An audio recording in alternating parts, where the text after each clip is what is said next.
Hello everyone! Hello grade 7 students! It's me again, Ma'am Tere Buena, your guidance counselor. And we are now going to start with our homeroom guidance for module 2. Okay, so I hope you are now ready. So let's get it on. This module is designed to help you know more about self-discipline and the ways to be a good citizen. It also presents your rights as a child and the rights of the people around you. It aims to improve the way you deal with others at home and in your community. There are activities that will help you to recall and know the rights of a child, self-discipline, and respecting the rights of others. You will also learn how to interact with others and know the limitation of your rights. You will write the activities in a journal notebook or a piece of paper to be submitted to your advisors, which will be included in your portfolio. Enjoy learning and doing your activities even in the midst of this COVID-19 pandemic. The modules has 6 interactive activities for you to follow, namely, Let's Try This, which will help you to get ready to learn.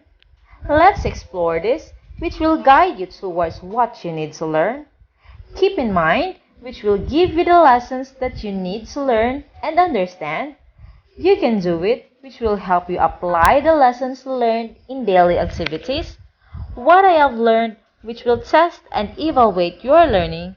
And Share Your Thoughts and Feelings, which will help you express your thoughts, opinions, and feelings.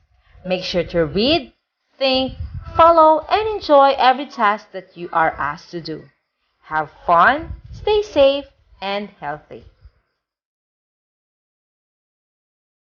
For the learning objectives, at the end of the session, you are expected to be able to, number 1, discuss self-discipline and child's rights, including its limitations. Number 2, demonstrate ways on how to develop self-discipline that affects your immediate community. And number 3, show ways on managing personal changes towards self-appreciation. Suggested time allotment, 120 minutes. Materials needed, notebook, pencil or ball pen, bond papers, or piece of paper.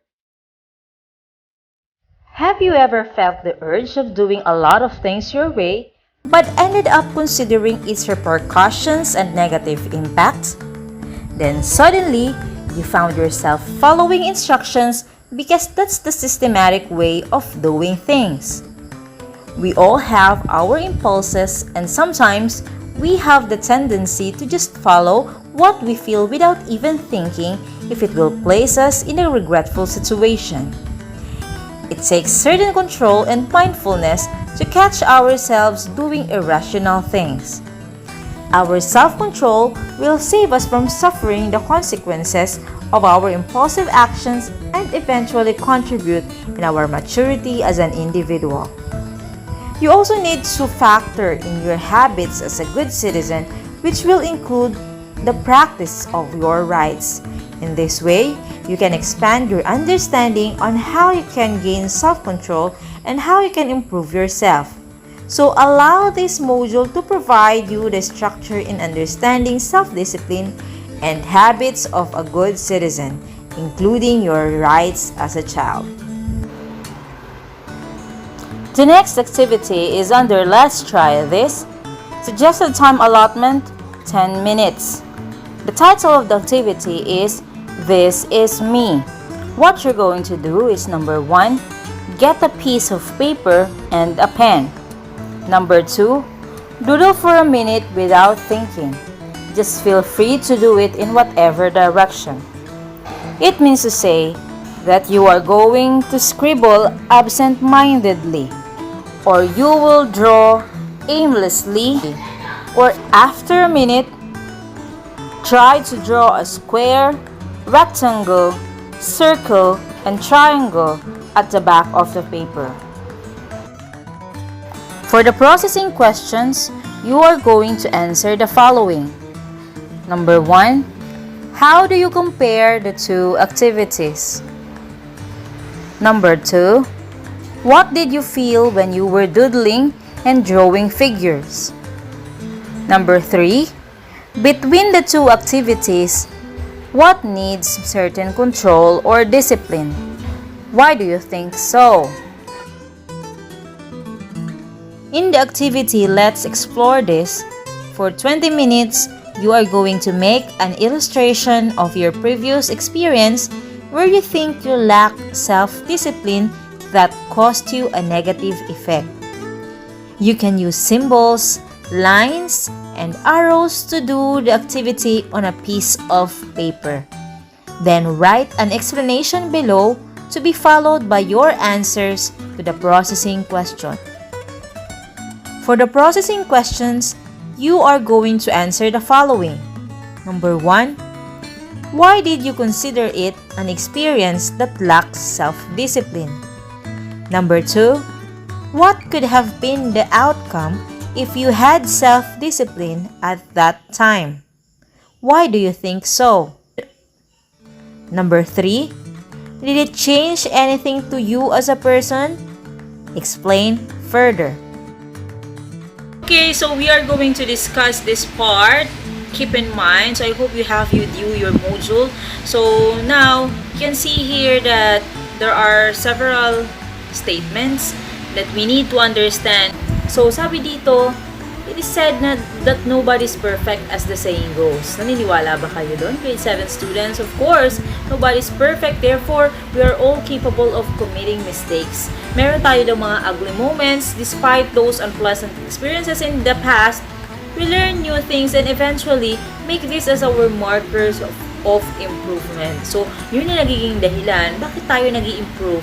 Dahil we learn from our mistakes. So, it takes certain maturity and openness to develop self-discipline. So, when you were able to develop your self-discipline, it only means to say that you are already mature enough. So, you need it not because your parents or teachers said so, but because it is for your own good. So, at least, diba, alam natin na we need to develop self-discipline not just because yun ang sinasabi sa atin ng parents natin or ng ating mga teachers, but definitely one of the things that we need to learn, and that is self-discipline. Now, when we say self-discipline, ano nga bang ibig sabihin ng self-discipline? It is said here that self-discipline is our ability to take control of yourself. So do you know how to control yourself? And particularly, we are referring to our behavior, emotions, and impulses from committing thoughtless and irrational behavior, right? So that usually results in unpleasant and negative experiences. Okay, sabi dito, di ba, medyo hindi madali. It takes time to and process to develop self-discipline. It requires self-awareness to fully understand how it works. And aside from that, it is said here na bago natin ito ma-achieve, kinakailangan na meron tayong deeper understanding sa ating mga sarili and of course sa situation natin, ano? So, you need to be mindful of the triggers of your lack of discipline. Ano ba yung reason bakit nagkakaroon tayo ng kakulangan ng disiplina? May mga triggers daw, may mga nakaka-trigger para mawalan tayo ng disiplina. So, for instance, isa sa example dito, kung alam mo daw na hindi mo kayang i-resist ang makipag-usap sa iyong mga friends sa social media habang ikaw ay gumagawa ng school task, then ang mas mag-igi pa daw na ang gawin natin ay mag-log out na lang tayo or kaya naman switch off na lang natin ang ating mga cellphone, ang ating mga devices para naman makapag-focus tayo. So isa yun sa mga kailangan talaga natin gawin kasi kung hindi mo kayang madisiplina yung sarili mo, na hindi mo habang ikaw ay nag-aaral, better yet, alisin mo yung mga temptations na nandyan sa paligid mo, di ba? So if you think that you cannot bear a certain situation and might lose temper, you may avoid it na lang. So better yet, avoid those temptations, avoid those situations na maaaring mawala yung temper mo at hindi ka makapag-control. So, i-try mo daw na-imagine ang sarili mo na walang self-discipline. Can you imagine that na wala tayong self-discipline? Ano kaya sa tingin nyo ang mangyayari sa atin, di ba? What would it look like?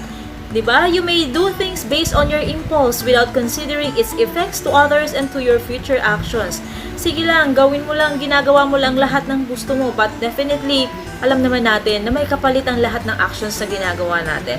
There are always consequences. We have always to face the consequences of our actions. Now, if you're not going to think about the things that we are doing, so definitely may mga negative effect ito sa atin. Unlike kung tayo ay mag-iisip muna bago natin gagawin ang isang bagay.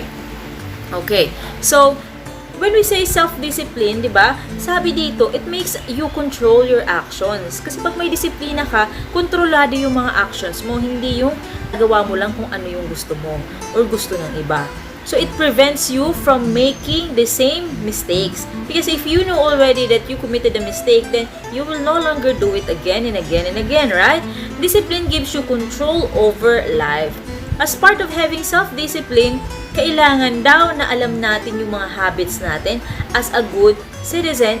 And of course, kailangan din daw alam natin kung ano ang children's right. Alam nyo ba ang inyong mga karapatan bilang mga bata? So, malamang sasabihin ninyo, yeah, ma'am, I am no longer a kid because I am already a teenager. I am already 14 or 13 or 12 years old. But in our constitution, sa ating batas, kayo ay may kukonsider pa rin mga bata because you are still below 18 years old. It can serve as a guide in your development of self-discipline. Now, linawin natin ito ha. Ito daw na mga children's right, yung mga karapatan ninyo, ay maaaring maging guide ninyo para kayo ay makapag-develop ng self-discipline. Now, it is said here na meron daw tayong mga good habits that impact your immediate community. And what are those good habits? Ano ba yung mga habits na pwede nating i-develop para naman magkaroon din tayo ng impact sa ating community? And the following are just some of them, okay? Number 1, follow the policies set by the community and government. Of course, we have to follow every rules na siniset ng ating community, ng ating school, ng ating government. Okay? Number 2, try to find ways on how you can help others in your own capacity. It doesn't necessarily mean na bata ka pa lang, wala ka nang maitutulong sa ating community. Definitely, maraming paraan para tayo ay makatulong. Of course, in your own capacity, sa little things na magagawa ninyo, marami kayong pwedeng matulungan or matulong. And always be respectful and considerate to others. So, that is given already na kailangan marespeto tayo, igalang natin ang iba, para din naman sila ay igalang din tayo, di ba? Another is be responsible and accountable to your actions and decisions. So, we all know that, especially na tayo ay lumalaki na, we have to be very responsible. We have to be accountable to all actions or decisions that we make. So kung meron kang ginawang isang bagay, kailangan panindigan mo at alam mo na ang lahat ng ginagawa natin ay may kapalit, ito ay may consequence. Kaya kung ang ginawa mo ay maganda, definitely ang pwedeng maging consequence ito ay positive. Pero kung ang ginawa mo ay hindi naman maganda, di ba? Then the effect or the consequence will be also negative. Okay. So, another is preserve and protect nature. Okay, so we have to preserve and protect our nature. Another is be part of the solution and not the problem. Sana naman po, hindi tayo magiging parte ng problema ng ating komunidad, ng ating bansa. So, maging parte tayo ng solusyon at huwag nang maging problema pa. And aside from that, sabi dito, decide based on data and logic. So, pag tayo ay nagdidesisyon, kailangan na pinag-iisipan at hindi basta-basta lamang. So, we have to consider a lot of things. We have to consider also the advices of our parents, of our guardians, and at the same time, sana pinag-iisipan. And sabi dito, one of the ways to be a good citizen is to respect the rights of others. Ayan. So, alam nyo ba kung ano din ang karapatan ng iba? So, do you know your rights as a child and as a citizen of the Philippines? So, syempre, kinakailangan na alam din natin kung ano ang ating mga karapatan bilang bata, ano ang ating mga rights. Pag sinabi nating rights, ito yung mga entitlement which everyone should claim and hold. So, ito ang kailangan nating panghawakan, itong karapatan na to, kasi ito yung isa sa mga pribilehiyo natin bilang isang citizen ng isang bansa. Okay, every person has this right simply because they are human beings. Sabi dito, Human rights are the same of all human beings regardless of their sex, race, color, language, national origin, age, class, religion, or political beliefs, existing capacities, and abilities. So human rights cannot be taken away, hindi ito pwedeng kunin ng kahit na sino man. Regardless sa kung ano ka pa, kung sino ka pa, anong kulay mo, anong lengguwahe mo, saan ka nagmula, ito lahat tayo ay may karapatan. Mayroon tayong tinatawag na human rights or karapatang pantao.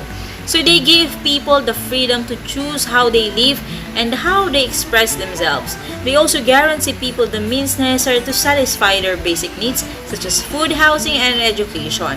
Moreover, human rights protect people against abuse. So, meron din tayong mga karapatan bilang bata. Children's rights are human rights. The enjoyment of or violation of human rights of parents and people in the community affects children's enjoyment of their own rights.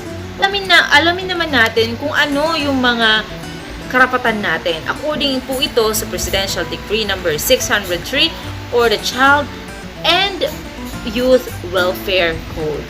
Okay. Sabi dito, kayong mga bata, okay, ay entitled sa mga karapatang ito. Okay? At ano-ano ba itong mga karapatang ito? Sabi dito, without distinction as legitimacy, illegitimacy, kahit na ikaw ay legitimate child or ikaw man ay illegitimate, ikaw man ay babae o lalaki, ano man ang iyong estado sa buhay, ano man ang iyong relihiyon, ano man ang iyong paniniwala, saan ka man kabilang, okay, ikaw ay entitled, ikaw ay may karapatan bilang isang tao, bilang isang bata. At ano-ano ang mga karapatang ito? So, we have the following. Number 1, every child is endowed with the dignity and worth of a human being from the moment of his conception, as generally accepted in medical parlance, and has therefore the right to be born well. Number 2, every child has the right to a wholesome family life that will provide him with love, care, and understanding, guidance and counseling, and moral and material security. Number 3, every child has the right to a well-rounded development of his personality to the end that he may become a happy, useful, and active member of society. Number 4, every child has the right to a balanced diet, adequate clothing, sufficient shelter, proper medical attention, and all the basic physical requirements of a healthy and vigorous life. Number 5, every child has the right to be brought up in an atmosphere of morality and rectitude for the enrichment and the strengthening of his character. Number 6, every child has the right to an education commensurate with his abilities and to the development of his skills for the improvement of his capacity for service to himself and to his fellow men. Number 7, every child has the right to full opportunities for safe and wholesome recreation and activities, individual as well as social, for the wholesome use of his leisure hours. Number 8, every child has the right to protection against exploitation, improper influences, hazards, and other conditions or circumstances prejudicial to his physical, mental, emotional, social, and moral development. Number 9, every child has the right to live in a community and a society that can offer him an environment free from pernicious influences and conducive to the promotion of his health and the cultivation of his desirable traits and attributes. Number 10, every child has the right to the care, assistance, and protection of the state, particularly when his parents or guardians fail or unable to provide him with his fundamental needs for growth, development, and improvement. Number 11.